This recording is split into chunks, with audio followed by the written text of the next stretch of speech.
Welcome to Radical Cram School. Oh no, this is gonna be bad. We're going to learn about social justice, revolution, and how to be powerful in the bodies that you have. The young rebels. Fuck me.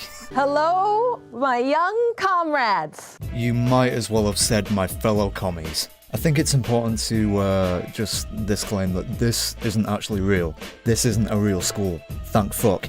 But it's important to note that if these people did have their way, this is what it would look like. Hi! I'm going to show a picture. This is my way of figuring out if you've been tainted by the patriarchy. Yeah, let's see if you've been tainted by something that doesn't exist. And also, kids don't care about this. Do you really think kids care about this? Patriarchy? See, they don't know what the fuck it is, and they don't need to, because it's irrelevant to their fucking existence. We're not living in the 50s anymore. What? Who's that? Who do you think it is? This looks creepy. It looks creepy. Why? There's just like this thing about white people that just makes me be like, You're like they're like right there in a pool, and I'm just like walking into the pool, and they just give me the death stare, and then I'm just like. Don't know about you, but when I was a kid, which presumably by these people's logic, there was more oppression back then, I was kind of colorblind to racism. I didn't see it. I saw people as people. I didn't care. It seems pretty obvious to me that this idea has been planted in her head by an adult. These aren't her thoughts. So if this guy was in the pool, you would moonwalk out. Does he look like a good guy or a bad guy? Bad guy. Who do we think this is? Make a guess. Well, he's white, so he's probably evil. Oh, Dumbledore. I don't know much about Woody Allen, but from what I can see, it's just another case of the media wanting to deplatform another straight white male because of the fact he's a straight white male. Just another case of accusations without any evidence. And if there is evidence, if there is actually concrete evidence that supports these claims, then I'll be happy to look into it. Change my mind. Who is he married to? Who's your guess? Katy Perry.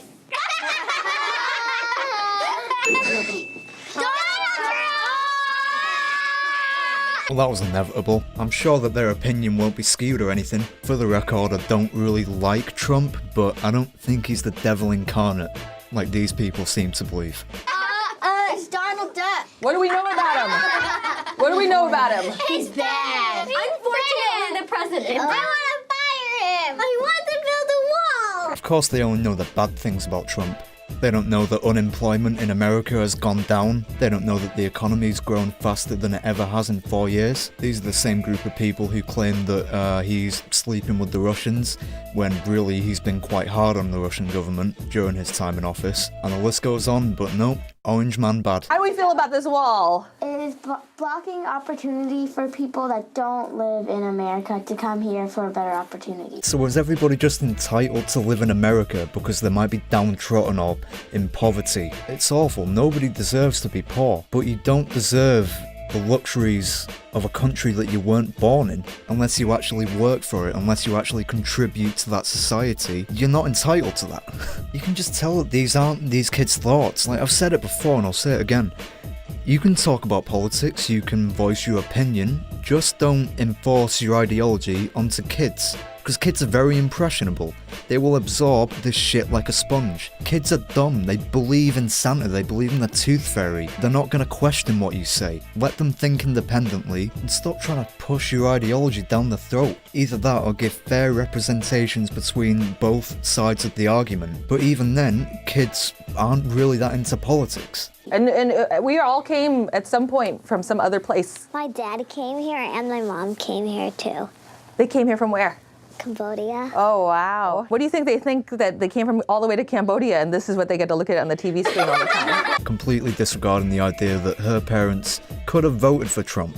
After all, the majority of America did, and they don't need to look at him either. If they wanted to, they could completely disconnect themselves from politics. I wouldn't recommend it, because you have the right to vote, you should use it, but if Donald Trump really triggers you that much, then just don't look at him, because no matter how much you screech, he's not going away. Personally, I don't like the Prime Minister in the UK, but I can acknowledge that I'm not going to win every time I vote. That's just democracy. It is Hello Kitty. What is she missing? Where's her mouth? No, Her mouth. Why doesn't she have a mouth? Why are the Simpsons yellow? It's a cartoon. The people who created her didn't want Asian girls To speak up about who they are. Yeah, to speak up about who they were.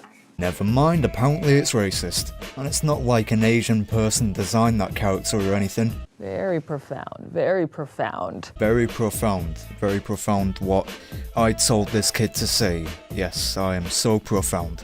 So if Hello Kitty had a mouth, what would she say? If she had a mouth, she's been Case in point, kids don't think this way. They think a cartoon cat will say meow. They don't think it'll say anything like, I'm shackled by the patriarchy. But you'll see what this woman does. She corrects these kids because that's wrong think. She's been keeping vaulted up in her all these years. Let me hear it.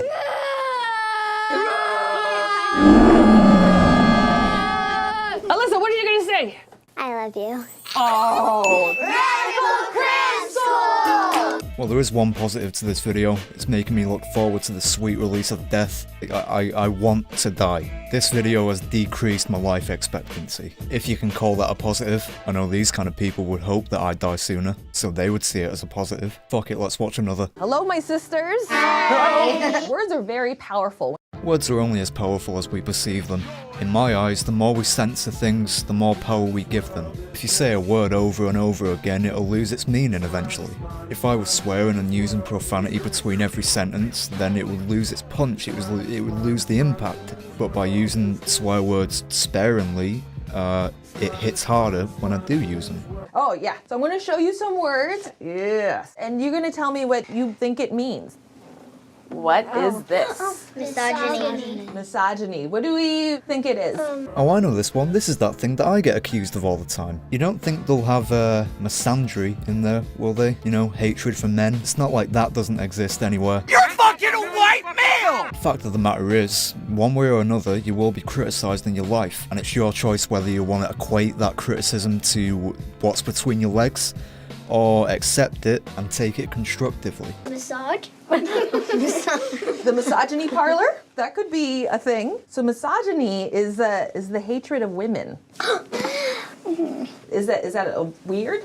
That's weird. It's not fair to hate your mother or your sister or something like that. I don't think it's got anything to do with fairness. I mean, it's not nice to hate anybody. Isn't that a better lesson to teach kids? To just not hate? Gender non-binary. All right, what does this mean? It means nothing to these kids because at that age, gender's pretty irrelevant. It's only a thing that you really question around puberty. You're gender fluid. You're gender fluid. Wow. What does gender fluid mean? Like you can be any gender you want to be. You're not a boy, or like you're not just a boy, you're not just a girl. Yeah. I don't think it'll do anyone any good to tell kids that they're wrong, to think that they're a certain thing, but I used to think I was a dragon. I don't think it's a good idea either to encourage this. At that age, you do go through phases. I'm not trying to say that being gay is a phase and you'll grow out of it, but at least let them mature and figure it out themselves. I don't think they need to be that sheltered. Let them get the heart broken, let them learn, let them have their own experiences. Because that's how we grow. Does anybody know anyone who's gender non-binary? Elle? I am gender fluid. You're gender fluid. Yeah.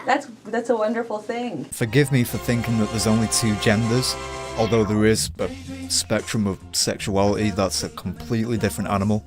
But you're ignoring biology here. Any doctor with half a brain would tell you that there is two genders, and you will either be assigned one or the other at birth. You can transition later on in life given that you're a fully grown adult, but even still, biologically, you will still be the same gender you were born as. I am willing to call you whatever you want to be called, but let's not ignore science.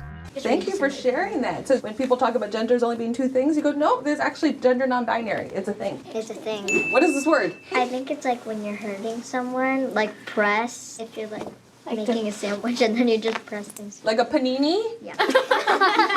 Maybe it's the opposite of depression. So this is depression, and then oppression is like, yeah, I'm oppressed.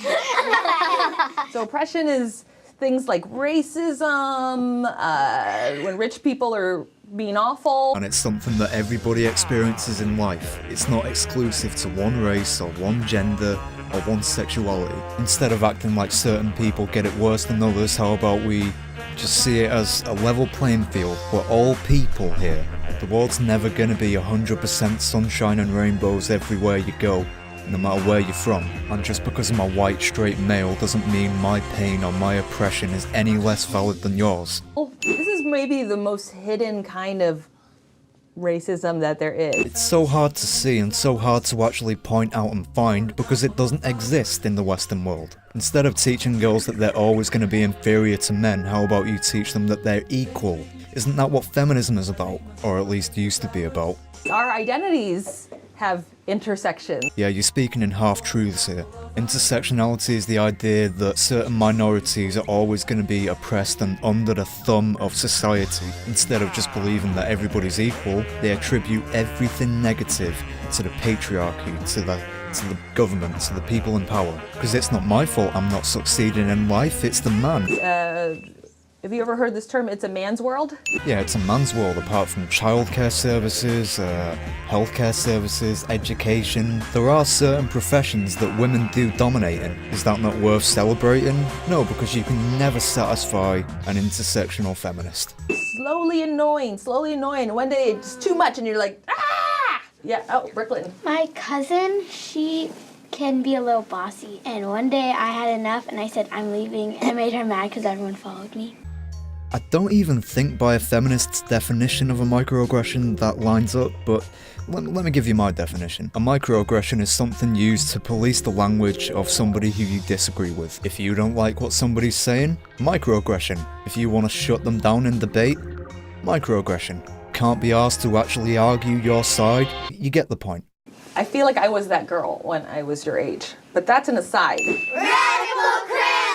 I'm gonna go and drink some Windex. I'll see you later. Thanks for watching. Take it easy.